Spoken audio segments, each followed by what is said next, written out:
Oh boy, here we go. So I already read through the whole thing. I can tell you, Farrah is the new anti-cleave unit, which is probably a must pull for everybody. So let's go through her skills. So ability 1 is gains attack up, attacks one enemy. If the enemy has a freeze, deals splash damage. It's fine. Then we have ability 2, Cold Water Splash, inflicts freeze on all enemies, attacks all enemies, and then inflicts defense down. This is already a crazy good skill. I like the simplicity about it. It's just, you know, AoE stun, AoE defense break, and that's it. Fine, I don't need an essay about the whole skill. AoE stun with an AoE defense break, I know what it is, I know what it does, perfect, that's what I want. Passive attacks against enemies with freeze are guaranteed to land a critical hit. This is also interesting, so you don't really need to build on a crit build because of her ability 3. Stormy Waves dispels several buffs from all enemies, inflicts freeze and speed down, and then attacks them. Farrah then gains synergy. Passive. At the start of a round, gains synergy for 1 turn. If Farrah already has synergy at the start of a turn, dispels all control effects from herself. That basically means, and she starts with that thing, and while synergy is an effect, Farrah gains AP after being attacked by enemy abilities, and synergy undispellable grants AP down immune, reduces damage taken. So that basically means she starts off with synergy, and if she gets stunned by someone, if you're going second turn for example, she just dispels it and she has her turn because she has synergy up. And she's immune to AP down, and while synergy is in effect, Farrah gains AP after being attacked. So there we go about her whole resource. She's an R2 must unit. She's an R2 must because the R2 does simply after being attacked by an enemy ability. If Farrah has synergy and the attacker is flow attuned, the AP boost will be greatly increased. So this means she is anti-tier, basically. She's just straight up, that it just says flow attuned, but it basically just tier because she cannot be AP reduced. And because tier does a S3, she will be pushed up. And you know what she also does then? She gets her turn, she gets the S3 up, dispels all buffs from the enemy team, from the cleave team, and then freezes and speed downs.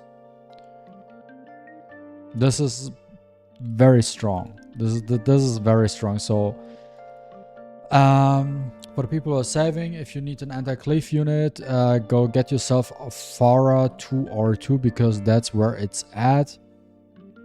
I read through Emma, the Foster. I really don't like it. It's a lot of text for literally nothing. The only interesting thing is that Emma has other effects when you team her up with Heng-Yue.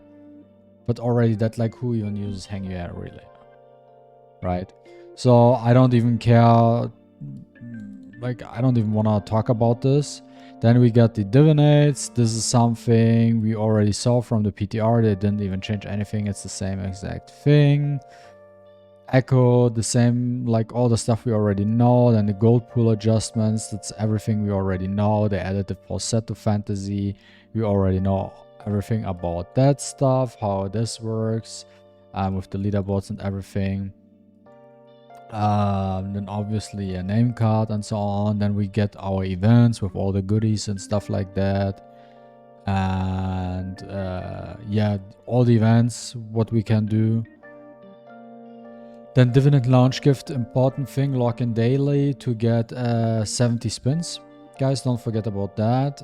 Then we have a Treasure Kingdom, another event where we get stuffs. Then the limited time Echo event is for Farrah, Intiza, and Ahmed. So that's for that. And very annoying for me personally, limited time probability up for Fang Nusi. So Fang is the raid up now in the Shimmer banner. Quite annoying for me because I really want to have a Fang because I don't have a Fang. But the problem is I have 1 Shimmer record so far, maybe 2 after I cleared Infinity Tower, and that's about it. So the likelihood of me getting a Fang Nusi during this patch is very low. Well, maybe if I luck out, but yeah, that's for that. Adjustments and optimization. So basically what they did with Calamity Tower, you can, after you cleared 104, you can do the double squad mode. This mode also contains 100 floors, where you have to deploy 2 teams for that. And interestingly, after you clear 80 floors on the double squad mode, you unlock the triple squad mode. And this one has also 50 floors where you need to bring teams, and in the triple squad mode, it's where it's at, because there you get Divinate Disc, Shimmer Records, and Legendary Willimon. And it's the same as before, 10 floors is the limit for that. Yeah, and then we get the Chaos Realm. Also here, they made the new Dislyte lands, the hard mode, which is basically from what I have read is, if you do Shadowfire, you need to bring a full team of Flow units and Shimmer units. Shadow Gale, you need to bring a full team of Inferno and Shimmer. For Shadow Stream, you need to bring full team of Wind plus Shimmer. And for Shadow Glow, you bring every single element.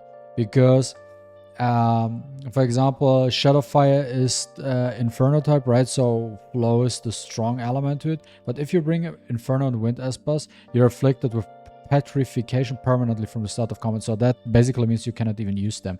So you need a full Flow / Shimmer team to do Shadowfire, Shadow Gale, and Shadow Stream. So that also means Stonks for Tavor, because Tavor can be used on all 4 of them.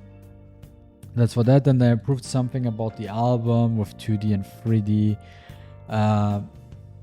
Then they did the story chapter adjustment, everything, like we all know the stuff. Then they optimized